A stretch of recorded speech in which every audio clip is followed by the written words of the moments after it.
So let's dive in. Just hoping to have all the panelists just kind of say who you are, what you do, and where you are. Toby, if you want to start. Sure. I'm Toby Coomer. I'm the ultrasound director at Mayo Clinic in Rochester. And yeah, we have a pretty active regional anesthesia program, especially grew over the last 5 to 6 years or so with that. Yeah, and happy to be here. Oh, do you like David? Hey, thank you for having us here, Bob. So my name is David Martin. I'm one of the faculty at Highland, current fellowship director. And as you know, we love blocks at Highland. So I'm one of the group that hopefully can encourage others to join and really kind of build up regional analgesia as a field within emergency medicine. I think I'm next. Hi, I'm Andrea. I'm at Hennepin. I'm the ultrasound fellowship director here.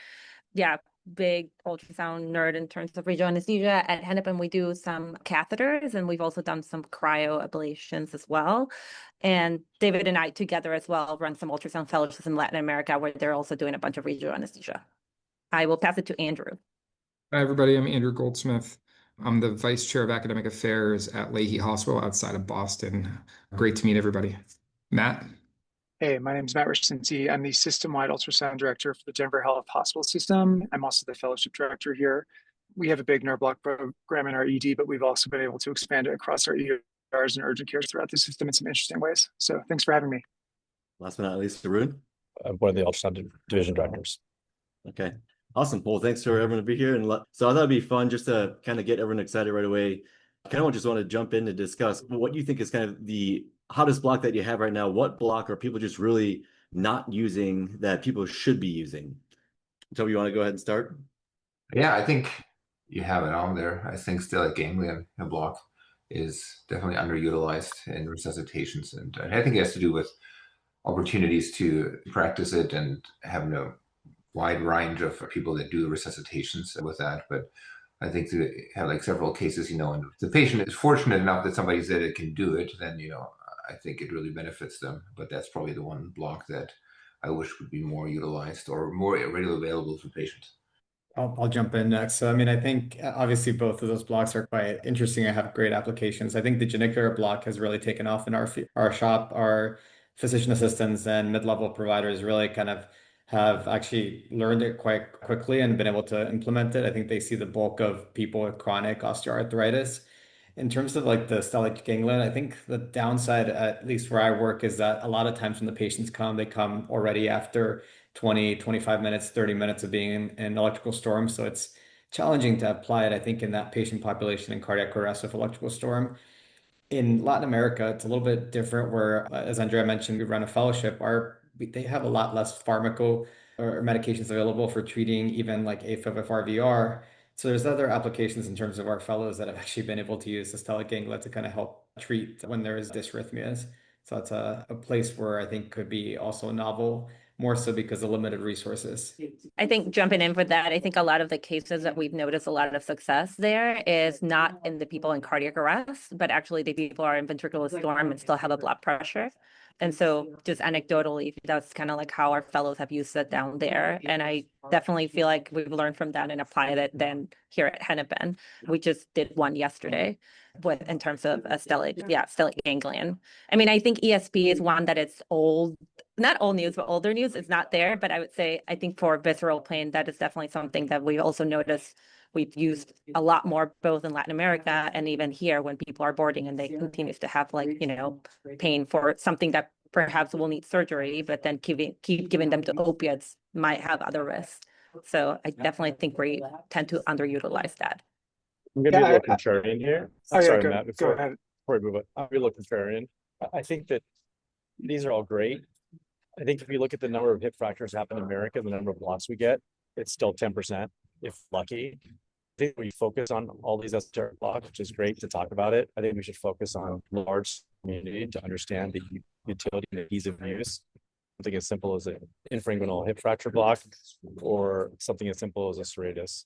I think if we were able to get that up and running and that became the floor, then these are all really cool blocks for all of us to geek out on.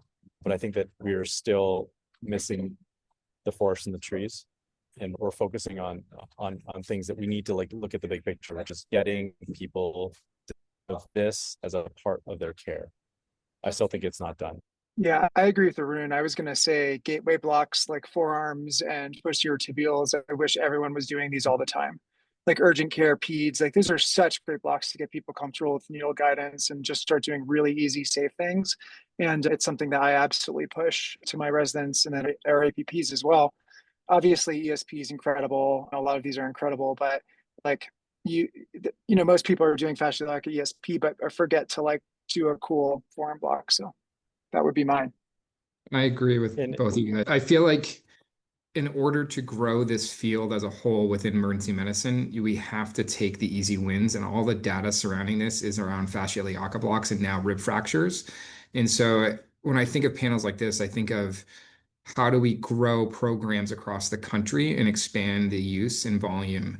And starting off with these two, specifically fascia iliaca and serratus and or ESP blocks, that's the way to go. When I think about hottest blocks, I mean, to me, transgluteal is just another high volume that is underutilized, but that's just personal preference and bias on that. When I think about fascial iliac, and I know the rest of you guys, and I know I mentioned this in other meetings, I actually think Peng block is, I know it's newer, it's easier to not mess up for some of my early learners. And so anyhow, just something to throw up there. That's just kind of QA. And I think fascial iliac, a lot of times it's hard to get in that fascia split at spread sometimes. And again, not that evidence backs me up. It's just a thought that I've noticed.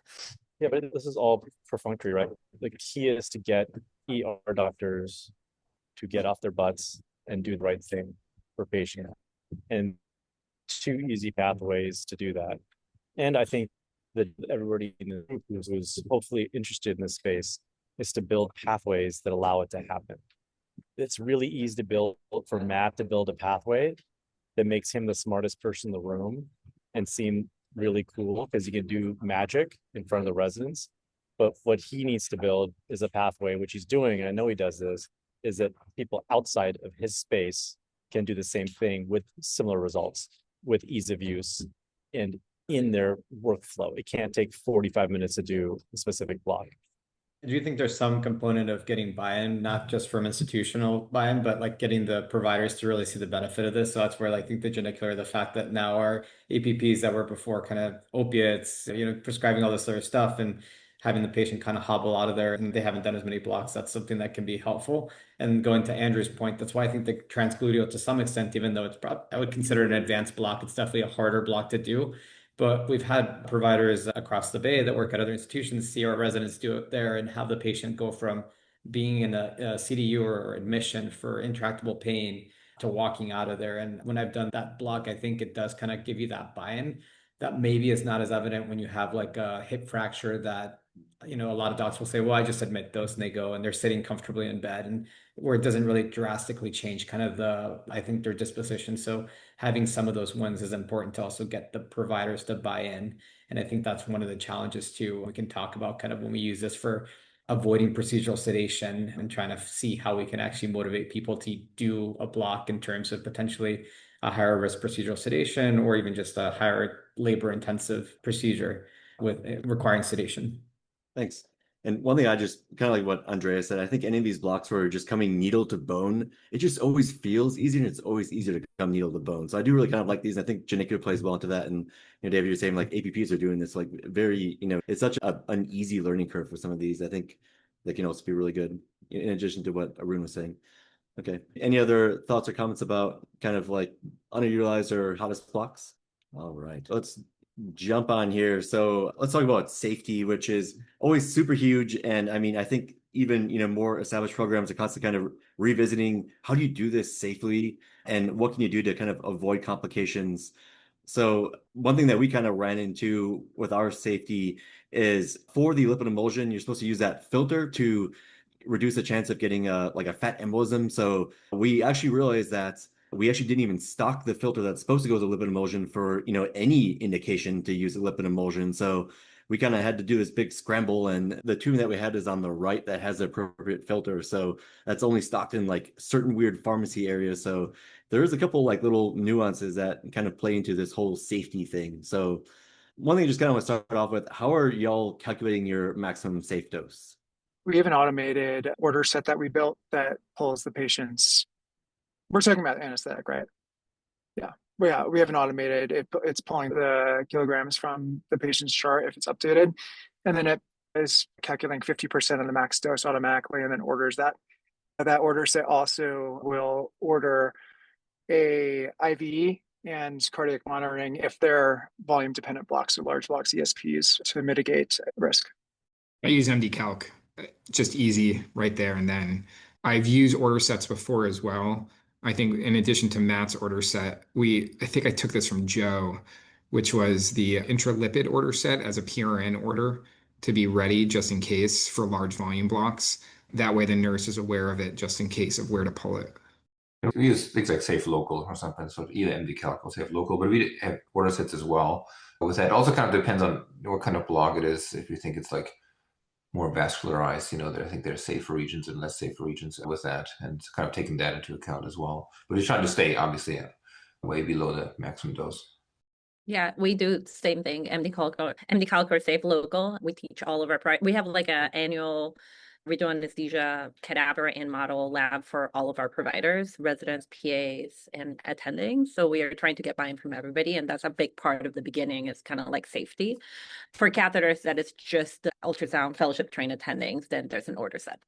I have a bias for Safe Local just because it incorporates more parameters. It's a little bit more cumbersome, but it also allows you to leave local, like calculate whatever's left over for like surgery for whatever needs to be done that might require local anesthetic if they have a laceration as well. And so you can kind of, it's additive. And I appreciate that because sometimes a lot of times these patients are polytrauma patients that have other needs and you got to be careful with the total cumulative dose as well. But in general, for any truncal blocks, we use 50% of the total max dose. So I appreciate Matt's order set.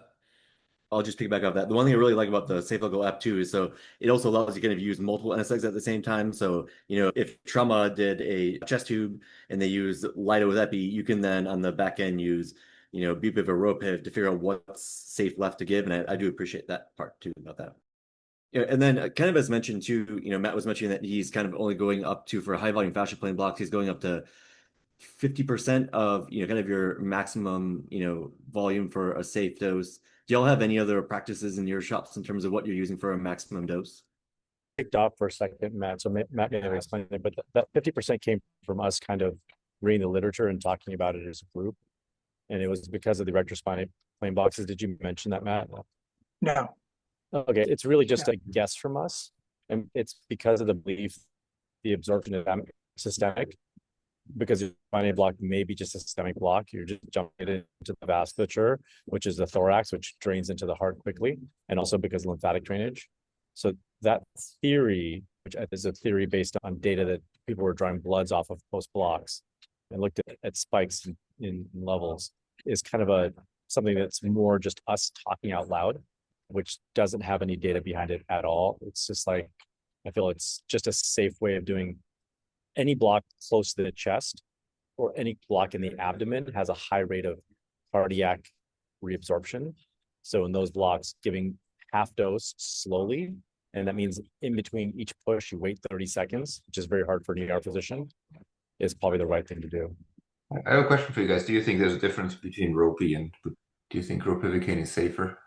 Yeah, the data says that Ropi is going to cause you to seize first before you have a cardiac event, right? They have the CC versus CN ratios. So essentially the thought process is that ropivacaine binds to the CNS and will cause seizure before that cardiac arrest. So that's why it's a safer drug. But I don't think it's a safer drug. I think they're both sodium channel blockers that are going to cause the event. I just would be nice.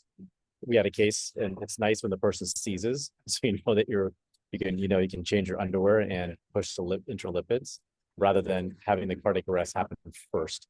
That's the only benefit of Ropi. And I'm sure there's marginal differences. I'm not getting into the details, but that's kind of the big, I haven't read any evidence that suggests that BuPIV and Ropi, there's any difference between the two, both from complication rates and from efficacy. But maybe if our N is larger over time, we can discern that. But right now, I have not seen any literature to support one versus the other. But Andrew, I do think that I recommend Ropi because of that, of the seizure effect versus the cardiac effect, just because I think it is a safer in that way drug. But yes, I agree with you. Volume wise, no. There's a slight increased volume that you can, when you calculate weight-based dosing for bupivacaine 0.5 equivalent percentages between ropivacaine and bupivacaine. So there's also that benefit of if you're using something that's a volume-based block. But I agree with Arun. I mean, I can kind of talk about my case. Maybe this is a good time now to segue in terms of other things that are kind of important in terms of safety. I think that hopefully this is one of the few cases that anyone ever has of a cardiac arrest from a block that we had, unfortunately, at Highland. And I think some of the things that came from that are additional steps that now we've incorporated into our workflow are just really having a timeout process to really calculate total dosing, especially when we talk about blocks of junior people. The dosing in the case of the block that we did was an ultrasound guided hematoma block was much higher than we had discussed. And there was a different provider than me doing the administration of it, but there was no kind of timeout beforehand of like making sure that we had the total dose in the right syringe. And I think so that's one thing that's kind of incorporated. And I like that the order set that Matt has incorporates the cardiac monitor, which has always been a practice for us for any large volume block or any truncal block or brachial plexus block, anything that's close to vasculature.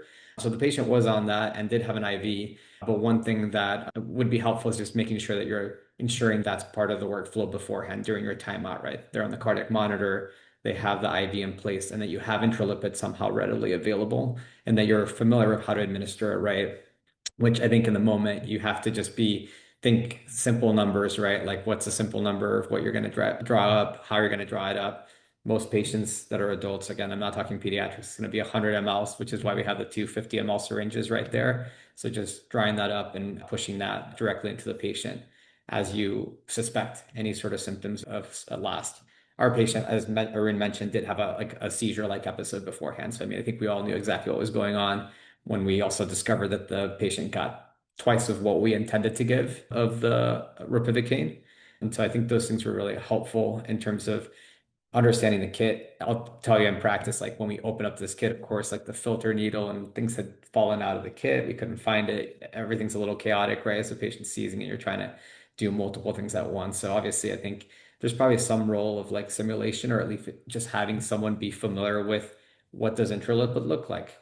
What do you need to do to administer it? How do you draw it up? And how do you administer it safely? I think all the things about dosing and drips and everything else is probably once you've given the initial bolus, you have some time, right? And so that can be done afterwards. You can set up a protocol for that. But I think that ensuring that your patient has a cardiac monitor and has a working IV in place is really tantamount. And then having that timeout, which is like, it sounds silly, and maybe a lot of you all already have done that before, but I think that was maybe my own just cavalier nature of not thinking about this as any other procedure and just doing that kind of timeout with whoever's doing the block, right? Like, let's go over the dosing. Did we use safe local? What's her weight?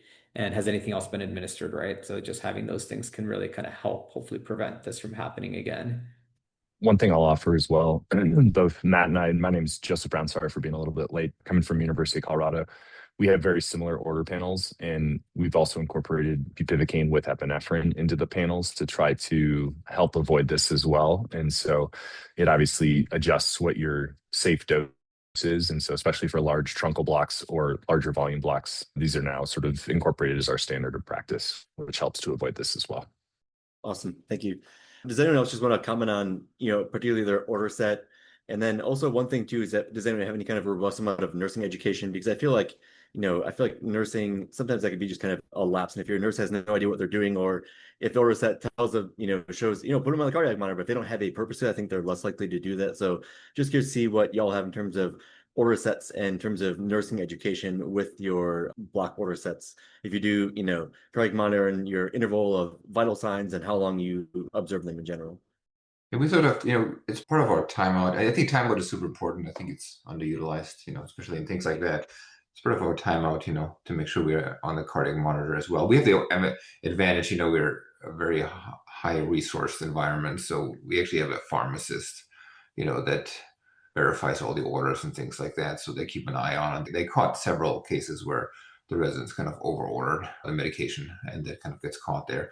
But then kind of going over it right before you give the medication, I think it's super important that everybody's on the same page with this. And we keep them on the monitor for 30 minutes.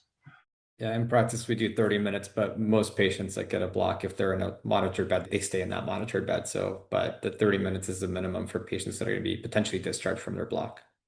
Yeah, we do the same for plain blocks.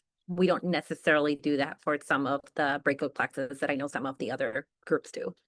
Some of these we are doing like for shoulder reduction in fast track. And so it's just we've never had a risk and we do very low volume. But again, we allow that to be provider dependent. And 30 minutes is the same time that we do. Yeah, ours is pretty much identical. And then the nursing education piece, I think every 6 months I've offered some sort of update on this. The updates are very minor usually, but for example, when we rolled out the order set and the cardiac monitoring, things like that, I offered optional things for them to come to. And every time I get like 5 to 10. So This is We not do have nursing specific education, but I think do a last case for FAR like at least once every 2 years with the residents in the simulation center, which I'm sure probably most of your residencies have simulation centers. So it's a nice way to have them just think about it. And it's usually like a truncal block and it's usually a delayed onset and someone doesn't know the block, trying to make it so that they can actually keep their eyes open and think about it. Obviously, it's probably good for the nurses also to be aware of this, but we haven't specifically had any sort of simulation with them per se, but it's a good idea actually. Maybe if we do an in situ. Any other thoughts before we move on? The only other thing I'd offer that's a little bit unique for us is we partnered with our ED pharmacists. And so anytime meds are compounded, so like when we're doing things with dexamethasone, the pharmacists are the ones that are actually compounding the meds for us, which gives us sort of an extra layer of safety. But I totally acknowledge that's a little bit of a luxury at our shop and not the standard anywhere else. But it's something that I built and partnered with our ED pharmacists to make sure that we're double and triple checking our safe doses. Cool. Well, thanks for that.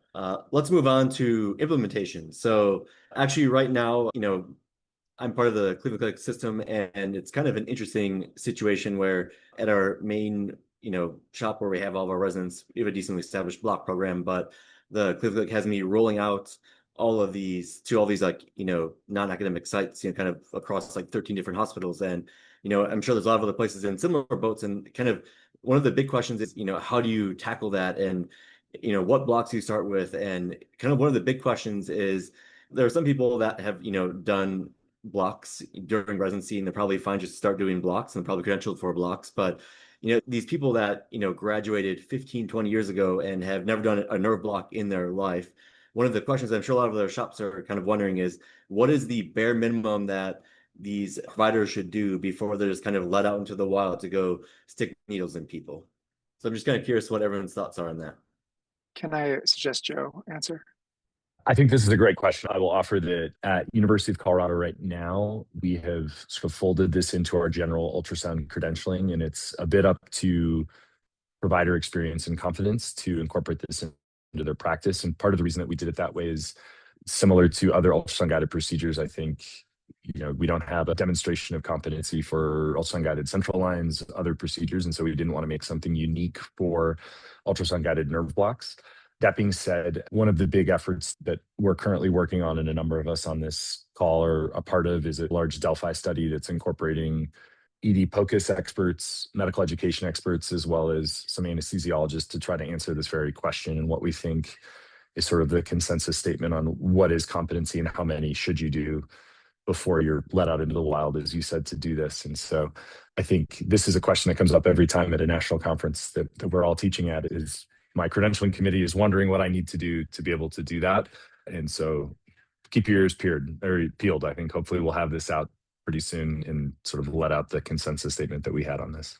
I was going to say, I think it's important to just kind of distinguish between competency and credentialing, because I think, at least coming from the ASAP discussion we had with the subcommittee on the recent nerve block subcommittee, we want to be cognizant that, I think, as you mentioned, we want to encompass everything as ultrasound guided procedures, right? We don't do separation of different things. And I think we don't want to then build an uphill battle in terms of making this a siloed different procedure than what our specialty already kind of has as incorporated as ultrasound guidance. So I caution in terms of, I think it's important to kind of distinguish competency versus credentialing, which is more of a specific hospital-based system, and maybe steering away from saying that this is something that needs to be more restrictive. Yeah, this is a global privilege on our credentialing packets at Denver Health. And David's completely right. But I think that the actual competency question remains to be answered. And I think part of the Delphi is asking the questions of like, if you're really good at ultrasound guided needle guidance. You know what I'm trying to say? If you're really good at needle guidance with ultrasound, you're probably pretty good at most nerve blocks. So how many specific things do you need versus like domain competency? And I think those questions are still out. Yeah, it's an incremental skill, like, with ultrasound. So, and it's really hard to say. It's really hard. It really depends on where you're coming from. We have people that are fantastic in doing arthrocentesis, including hip. For them, it's much easier to then go to and do a pen block, if they already know how to aspirate a hip with that. And they probably don't need that many. For them, it's more like the theoretical knowledge about, anatomy and complications and kind of the workflow specific to blocks, not so much about the procedure itself, because they can get the needle where it needs to go. And then for other people that never do anything, that's obviously a much larger lift that you have to kind of make sure that their needle visualization is okay, and then they need to know the theoretical part as well. So I think it's like saying something like, oh yeah, you need to do 10 blocks and then you're fine. I don't think it's the right answer. It really depends on where you're coming from. That's the same thing with Craig's chest tubes, central lines. This is the same argument. And the more we play in this kind of weird morass of like, do you need to be comfortable? It will never get an answer. And the answer is going to be different for everybody. And it's going to be different for different learners. So I think this is part of our procedural package when it comes to point of care. And I think, how good am I at doing a resuscitative thoracotomy? I don't know, right? I haven't done one in 15 years. So I don't know. How many Craigs have I done? So I think this is a tough game to like, I don't think we can test this. This is non-testable concept. Yeah, but I think David said it right? Credentialing is one aspect, and then there's competency. And I think us as a community need to decide what competency is. And whether that's a checklist or whether that's numbers, I honestly don't know the right answer, but like using global credentialing packages, like I'm scared to ever get away from that. I'll be honest. It just makes it a lot easier with the hospital. But I do see both sides. Andrew, I think we should have something written down. I think there should be something in the world, and credentialing is an internal process. And maybe at the Brigham, they're going to ask for 300 gallbladders. When I was at Brown, they wanted us to do 300 gallbladders that were overread before they were credentialed to do gallbladders. So I think having the ACEP document that says 50 or 25, which is completely arbitrary, is fair, because it allows the people to be like, look, what ACEP, our college is saying that. And I think that's the right thing to do, and let people do it, but recognizing we're never going to be able to test that for proof. It has to be just something a bunch of people sit around the table and say, 10 blocks, you're good enough. I agree. Do you think there is a number base for nerve blocks? I'm just throwing it out there. I don't think so. I don't think so. I don't think so. I think this is there's some people that I work with in my career that still have a hard time doing basic blocks, and I've walked them through 30. There's a famous story we had. We used to do hip injections at the hip clinic, and we had a PA that we walked through probably. I think we lost him. I agree that there's not necessarily a number, but I do think it's important, particularly, I mean, I think all of us work in residency programs to do a QA system, especially for learners or early adopters. And so I think to me, it's not just a number of I did 20 fascioliacas, like I actually QA all of those since we're implementing, and I give feedback because that's how we learn, right? I mean, often I think when you go and teach in a course or whatever, they're like, oh, this was crap, this didn't work. And often it's because they're not doing it correctly. So that feedback is so important. And so at Hennepin, we don't have a number yet, that's new, but we do have our residents to a standard of like 15 studies of like cardiac or whatever that we are QAing to the detail, to where we were like, okay, now you can go do them, and we'll QA them more like spot-like instead of like every single study that we're like, you're now competent.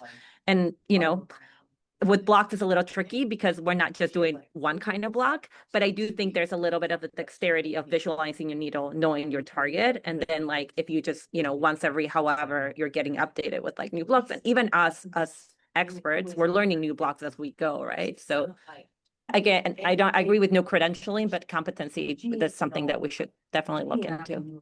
Yeah, and I think from an educational standpoint, we're about to see a precipitous change. If these residency changes happen in next year, I think we're going to see better education within our residencies. Although number-based, it allows for us to say that this competency is associated with it, which will give us an advantage. I think the other thing that I always like to hammer with this is ultimately a lot of this is riffs on the same theme, which we've been talking about. Like, can you control your needle and keep it visualized on the screen? And so in the same way that building safe local into your prospect of this is what I do before I do a block to calculate my dose, is using some sort of just-in-time resource to review the anatomy before you go to the patient, so that if it is a block that you're not doing as regularly, what's your process to doing that on a block that maybe you haven't done in 3 to 6 months, so that you feel comfortable identifying the anatomy and what are the things that you can't hit that could cause a complication. And so incorporating that as part of your workflow is, I think, part of the educational piece to all the residents. Yeah, and coming from someone who's doing a lot of first-time system-wide POCUS work, they love FIPPs and OPs, right? FPP, OPPEs, like the rest of the hospital speaks in that language. So when I say, like, why do our ER residents graduate with full privileges to do absolutely anything they want? I say it's because we do 200, 100% QA things as their intern year. Once they're done, then they're OPPE and we use 20%. And then that's exactly what I did to give hospital-wide privileging to, which is also probably something like what I will apply to nerve blocks as that starts to come. Because like we run a ER in a ski resort staffed by mostly family med docs, and they're doing interscaling blocks, right? They're doing serratus, right? So I have to be able to provide these 50 OB numbers for them in order to get them approved to do them at all. So Thank you. I guess if I can kind of push a little bit further on that, as these programs are trying to push out these nerve blocks, so they're all going to do some training, they're probably going to do some form of a simulator rep, but these people that graduated 15, 20 years ago have never performed an ultrasound guided nerve block in their life. From a competency standpoint, do you think they need a cadaveric or a supervised live rep before they go out into the wild? sorry, was that a question? Should we do? Yeah, it was a question. Like, okay, yeah. Thumbs up, thumbs down. Do you think they need like a live or a cadaveric block if they've never done a block in their life? Like, are you just gonna be like, go get them, Buck? I don't have the bandwidth to do that. So I'm going to lean towards no will be my official answer, but I'd love to hear some votes. I mean, I think it depends on if you're saying they've been 15, 20 years out, have they ever done an ultrasound guided IV? This goes back to the concept that this is all needle guidance, right? And so I think if you understand the core concept of how to visualize your needle on ultrasound in plane versus just an out of plane approach, I think it's variable. I would like to say that there is some degree of like having someone accompany your QA is at the very least necessary, but I think it depends. I mean, we've all hosted the ASAP and SAEM workshops, and we've all had the people that go there that look like they can't even, like, they just stab the neck without even looking at the screen, right? So it's very variable, I think, based on experience. And I don't think we can generalize and just say based on that, because I think it's more of a comfort with the technology and the needle guidance. And based on that, I would say like, oh, maybe I can actually just QA your block. Yeah, and I think that goes back to also like there's blocks that come with more risk than others. I always somehow get stuck doing I like the brachial plexus and the ASAP course, and there's people that do that. And then I literally, for those people, I individualize. It's like, let's go back to the forearm. Because I don't want them to the next day go and think they can do a brachial plexus, because I know that's going to be dangerous. And so that goes back to like the first question, right? Like you start with the basic, you get comfortable with needle visualization, and then you can grow from there. Yeah, I think, from a patient perspective, they would probably hope that they've done that before they do it for the first time, but then on the other hand, we all know when doing this, especially, when we all started to learn, there's a lot of things we probably kind of looked it up and did it for the first time. So I think there's a balance, and we can provide, like 50 supervised blocks for everybody. And I don't think it's necessary with that. And so I think there's low risk blocks and high risk blocks. And I think when we talk to our group, we really encourage them, if they haven't done that many, to really start with the safer things, start with the forearm, make sure your needle vis is good. And then, when we have blocks, we usually announce it. And if somebody wants to come in and then spend some time with us when you're doing a block to learn about the more high risk blocks, then can we gradually learn from that. But I would always encourage people do the low risk blocks first, and if you feel comfortable, then kind of move on from there. Okay, sounds good. One other thing, did anyone have anything as they were trying to build out their block program that they were surprised about, or they didn't anticipate that they would want to share as be something that would help someone else? I don't know. We have. Sorry, go ahead. Toby, no, please. No, we have a little bit of an unpopular opinion in our place, because, I think we're probably the only place that does stimulating, right? We stimulate, and we have pressure limiters for our blocks. And, I don't say that everybody has to do this, and I don't think it should be the standard of care. And for us, it's most has to do with what the institutional standard is. But I think it does allow it. people seem to, especially novices, it's not technically not that complicated because we are a very simple stimulator, but it seems to give some novice people a little bit more reassurance that they're not like in the nerve and causing nerve damage, when we're stimulating. So I kind of was a little bit surprised that people actually were generally kind of in favor having that device than not. Initially, I thought they all saw it as an obstacle with that. But I think for people, especially when they're supervised residents and they're nourished in their journey from an attending perspective, knowing that, you have the stimulator and you have the pressure limiter gives them a little bit more confidence that they're not causing immediate harm. I don't know. It seems to be reassuring them more than it seems to be a hindrance. But I know we're in a very small minority, if the only program that does stimulating. I'm going to say that data is to support that, Toby, and that's, I think, for your learners with a good placebo, you have to prove to me that somebody's going to improve care by doing. I mean, most of my anesthesiology colleagues have thrown away their stimulators, and I get it; they're more advanced, so there may be some utility in very novice people to get the feel, but I think I'd have a hard time. It'd be an interesting test. It'd be good to test it in two populations that are brand new and see what you like better. Yeah. I mean, for us, sometimes in a difficult anatomy, it is. No, there's no data. I agree with you. There's absolutely no data that kind of says it's safer than the other. Sometimes difficult anatomy has helped us kind of guide and make sure we're actually close to the nerve when we got a stimulation, from there. And sometimes we might have pulled back a little bit when we were stimulating, but I agree that there's not a lot of convincing data for that. But I think for my personal practice, I think sometimes once in a while there's a role where I was kind of happy to have a stimulator just to confirm that I know where I am. Yeah, I mean, I would argue that finding the needle tip is better. Yeah, because a simulator doesn't give you exact location; it tells you approximate location. I totally agree. And maybe I just suck. Maybe just my needle visit would be better. It would be the stimulator, but some of us are not that great. So that the only reason I'm pushing back on you is because you're my old resident. So we did vlogs together. So that's the reason I'm pushing back on you. But I just think that getting the force field of the stimulator and then figure out the nerve. I mean, I've done him a couple times and it seems actually so much more complicated that I think it adds a level of complexity to our new learners that would make it very difficult. But again, I could be wrong. It'd be an interesting cohort study to see if there's an improvement.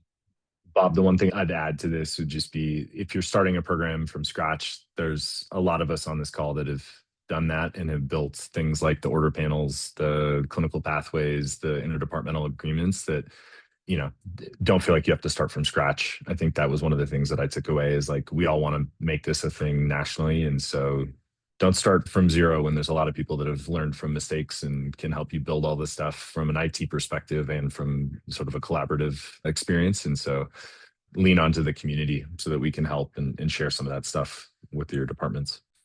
Going on with the advice, I think from being at Highland and working with Arun, I think knowing that design is really important. You have to design for the user. And so you got to make it possible, accessible, whatever it might be. I've worked at many hospitals across the Bay Area, and most of them don't have nerve block kits. They don't have stuff ready. It's a process. And I think that design it has to be intentional and also built for the user so that you can scale. Because I think if it's, you have to get the nerve block needles from the next building next door, and then this has to come over here, and then the nursing staff. It's just you got to make it so that it's actually feasible, and that's a big component of designing with not only the user but patient safety. Obviously, is the other component, and so that's where we can kind of discuss what other safety matters you need to use. But yeah, I've never used a nerve stimulator till we said I can't comment on that. Cool. So maybe the last 10 minutes, we'll try to open the floor for all the participants if they want to. I mean, I want to ask this awesome panel like every freaking question on the sun because you guys are the best. But just want to open this up to everyone else, see if they have any particular questions. Hey, good afternoon, guys. Thank you so much for all participating and coming to this conversation, inviting us all. This is a great opportunity for all of us who are kind of jumping into nerve blocks and starting in our department. My name is Allison Hansen. I work at the University of South Florida, Tampa General. I just have a quick question. We are slowly incorporating more of these nerve blocks into our clinical practice at the department I work. We noticed with the rector spinae block that a lot of the online demonstrations most depict the needle going from superior to inferior, from head to toe. And we noticed that when we were performing these with our residents, it's kind of difficult for them to perform it that way. It's a little bit easier for them to go kind of feet to head or inferior to superior with their needle. Is there any anatomic or any particular reason that most of the online images and like demonstrations go from superior to inferior with their rector spinae? Maybe I missed your question, but it seems like you're asking the imaging should go from superior to inferior to align with the way the probe is positioned. Is that what you're asking? Oh, I'm sorry. Yeah. So individual sitting up, right? The patient sitting up, and we have our linear probe in the sagittal plane on the patient's back. And most of the demonstrations, the needle is, at the inferior aspect of the patient. So you're kind of pushing the needle. I'm sorry, it's the opposite. You're basically, the needle is going from head, the trajectory is from head to toe. So that's a lot of what's demonstrated online, and it's just difficult for the residents to follow their needle, find their needle tip, and kind of push from head to toe with their needle versus we're used to, pushing away with our needle away from us kind of. So it seems more reasonable to teach it that the trajectories are kind of pushing inferior towards, from the floor up towards the sky, the ceiling. So I just didn't know if there was a particular reason why online most of the pictorials and demonstrations are kind of the opposite way. The needle trajectory goes from up down. I don't think there's a perfect way to do any block. We were just talking about doing pangs out of plane. We were talking about brachial plexus and our scalenes out of plane. So I think there's a lot of different ways to do all these blocks. I think what's commonly in textbooks are just anatomical representations and ease of use. So I think that you can do it whatever way you want. Am I answering your question correctly? I'm sorry, I'm breaking in and out. I've bad internet. But no, I think can that hear you can do blocks. You can do blocks in whatever way you want that is safe, as long as you know the anatomy and you feel comfortable. So I don't think there's the way we do it at Highland is the right way. I think people should do it different ways and learn and then publish it, because I think there's a lot of use in different ideas out there. So inferior to superior is probably as good as superior to inferior. I would venture to say that if you're trying to get fluid in a person's upright to affect lower thoracic regions, I'd probably go superior from inferior just because you let gravity work for you. But otherwise, I don't think there's a real reason. Great, thank you. The only other thing that we did, Allison, especially with our very novice residents, is had them start by doing the block when the patient was prone. So they were on their stomach. So they were able to hold the probe like this and the needle was going like this. And then it was also doing the exact same thing on the screen because it was easier for the residents to visualize the needle trajectory going that way than sitting holding like this and stabbing forward, which they were having a really hard time with the trajectory. And so doing that, especially for somebody who has not done an erector spinae before, is a little bit easier to control the needle tip. Okay, makes sense. Thank you. Yeah, the other high resource comment is for people that really struggle, we have physical needle guides. I know. So and that makes it very easy because then you just don't have to worry about it. You take the kind of the needle visit a little bit out of the play. You can focus on other things, but it's not what we use for all of them. It's certainly not what you want residents getting used to. But sometimes when people struggle, especially sometimes people struggle with when people ESP blocks, when people lay on their side and they're trying to lay on their side, then it gets a little bit more tricky. And sometimes using a needle guide helps them, but that's obviously the high cost option. So there's a lot of chat on here, which we didn't really talk about in this side chat. A lot of us are now using kits. The Bebron tends to make a kit that many of us have used. It has pretty much everything in it. Just using a kit with everything in it has increased nerve block performance unequivocally. At least my site, and I believe most of the other sites, I can't speak for everyone. Like the day we rolled out these kits with everything in it, everything asterisk, not the lidocaine or whatever, not the anesthetic, I 2x'd my monthly block performance. So, and I think if every panelist want to say what they said in the chat, or at least people have different ones. Ditto to you. We have the same kit. I've now switched to the kits too. We don't have the kits, but we're going to get the kits. We have a cart. And so we want to have both options because we do realize that the cart, I think the ultrasound faculty and ultrasound minded people know where to find it and grab it. And some of the other folks are less likely to. And so the kits make sense. We use the cart, but I was mentioning that we also do a lot of blocks per day. So I think just in ease of having everything in one place. So I think it depends on what your block volume is too. And we just switched to B-Bron because it was slightly cheaper for us relative to Pat Young. So we switched to B-Bron and we just used a slightly different setup than what the prior kit was. So B-Bron was actually willing to like make a kit for us. So I think that was kind of cool. So I mean, I think it's just some other options depending on what you're looking for. Yeah, we used the Pyum kit mostly because we liked their drape better. It had a square, like a rectangular shape, and if it was better fitting the probe, that we use for that. But they all work nice. It's awesome to have a kit because it really has everything it needs. Hi, this is Courtney Smalley. I was trying to raise my hand, but I didn't see a raise hand function. So I apologize for. I just have really a quick question about implementation. You guys are all amazing experts in the field, and, our healthcare system is really looking at community physicians. There's no residents at their locations. There's no ultrasound experts, and we're rolling out a nerve block implementation program amongst multiple hospitals. As experts in the field, maybe you guys can just comment on ways that you would help these physicians actually get to the bedside and do the block after they're trained, or ways that we can help motivate them after cadaver-based training or simulation-based training to actually get into their community site and take what we teach them in a short period of time and actually get them over that hump to do their first block. Do you guys have any recommendations, experiences, any thoughts that would help implementation in that type of environment? I think setting up beyond just the training and getting them excited is making it as easy as possible, and it belongs that you have all the equipment that you need, and that you don't need to run around for forever to find all the equipment is actually key. To have an order sets helps.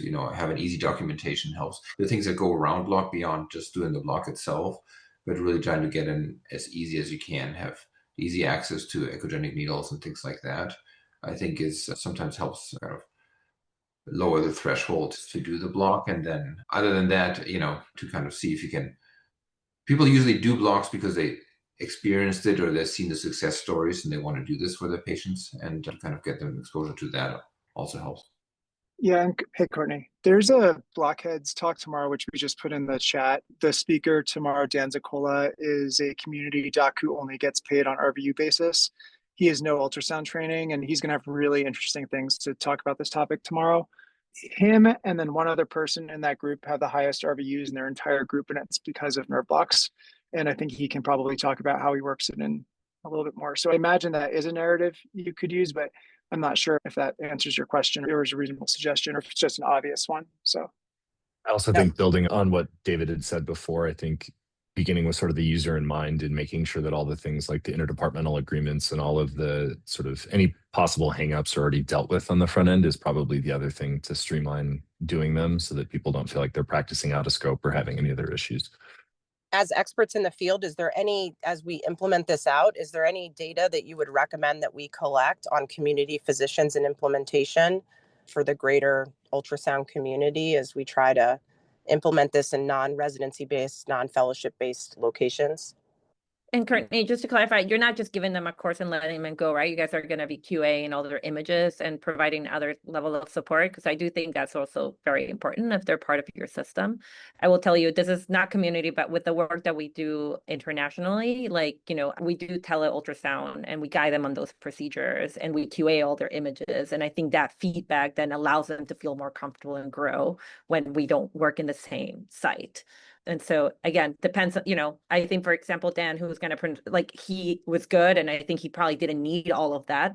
And that's not going to be the reality for all your community docs. So I think you kind of meet them where you're at and you figure out how to guide them. Yeah, there is a QA program in place, but we've never thought about like a tele opportunity, like to the hubs to be able to have access. I mean, that's an option. A great thought. That doesn't allow you to, that way you don't have to be there and do a scanning shift, right? Like, that's how we implement in our teaching hospitals. We're on scanning shift, we're there, we're helping and teaching. If you're remote from them, you can do it through all the tele ultrasound options that we have. Yeah, thank you. That's a great thought. We do QA, but we've never actually done any procedural or tele-Q in real time. So that's also a great thought. Thank you.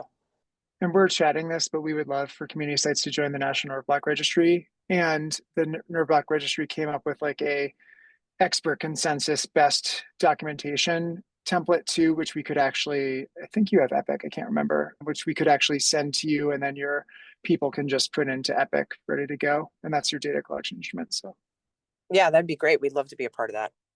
Well, I think we've reached our time limit here. So here's just our next webinar that we have. So this will be in January, and we'll be covering TE next. So that'll be really exciting. Hopefully we'll see some same people in here. But any other last thoughts before we close it up? Yeah, I just put the link for the Blockheads website. They can sign up for our monthly meetings.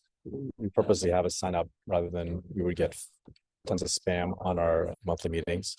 And Andrew also left his email, so if people want to join the registry, it's a little bit of work, but I think it's a reasonable process to get data out there. And Arun, I posted the link to the meeting tomorrow a little bit higher up. Oh, okay. Well, I don't want to put it on just please don't send it out. We should make people sign up for it, Joe, for a lot of reasons. So if you guys can, please sign up for it rather than just hop on the meeting, just because it causes a lot of problems. We don't know who's on. We don't know. We would like to keep it as open group and have conversations that are free flowing rather than random people from other institutions who don't want us to prosper on. So that'd be great. Awesome. Well, I think we just rained some pearls on to everyone, and I really appreciate everyone's expertise, and I think it was a great talk, but thanks for coming. See you all Thanks, around. Bob. Thanks for arranging it. Thanks, everybody. Have a good one.